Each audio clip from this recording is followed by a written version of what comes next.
What is tense? Meaning of tense is काल. क्या कहते हैं?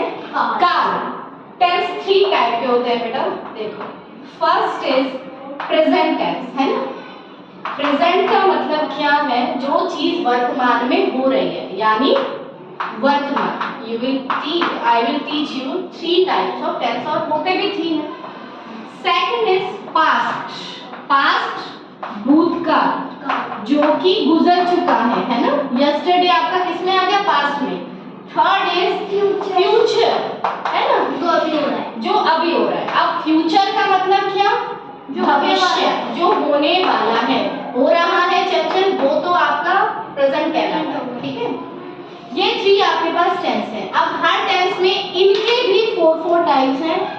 इनके हैं इंडेफिनिट, ठीक है, इंडेफिनिट, फिर है कंटिन्यूअस, मतलब present indefinite, present continuous, present perfect और प्रेजेंट परफेक्ट कंटिन्यूअस. ठीक है, सेम यही 4 पास्ट में भी होते हैं. कौन कौन से? Past indefinite, past continuous, past perfect continuous. अब फ्यूचर में 2 होते हैं आपके पास, फ्यूचर इंडेफिनिट और फ्यूचर कंटिन्यूअस. फ्यूचर परफेक्ट भी समटाइम भी यूज. ठीक है, तो ये हो गए आपके tense. Now today I am going to explain you present indefinite tense. ठीक है, what will teach today? What I will teach you? Present indefinite tense, है ना. अब इसको ध्यान से समझेंगे. सबसे पहले आता है आपके पास स्ट्रक्चर. स्ट्रक्चर क्या होता है? स्ट्रक्चर क्या होता है? सबसे पहले आपको क्या चाहिए? सब्जेक्ट चाहिए. आफ्टर दैट आपको क्या चाहिए? हेल्पिंग वर्ब और मेन वर्ब. दोनों में से एक ही हो सकती है ना. यहाँ पे आप ध्यान रखना, प्रेजेंट इंडेफिनिट में या तो हेल्पिंग वर्ब होगी या मेन वर्ब होगी. कहने का मतलब हेल्पिंग वर्ब प्रेजेंट इंडेफिनिट में नहीं होगी, बिकॉज जो हेल्पिंग वर्ब है वही मेन वर्ब का काम करेगी. अब इसमें एक चीज और ऐड हो जाती है, एस और ईएस, जो कि सिर्फ और सिर्फ प्रेजेंट इंडेफिनिट टेंस में ही यूज होती है. वर्ब के साथ में आप एस और ईएस लगाते हैं, प्लस ऑब्जेक्ट और some other words of the sentence.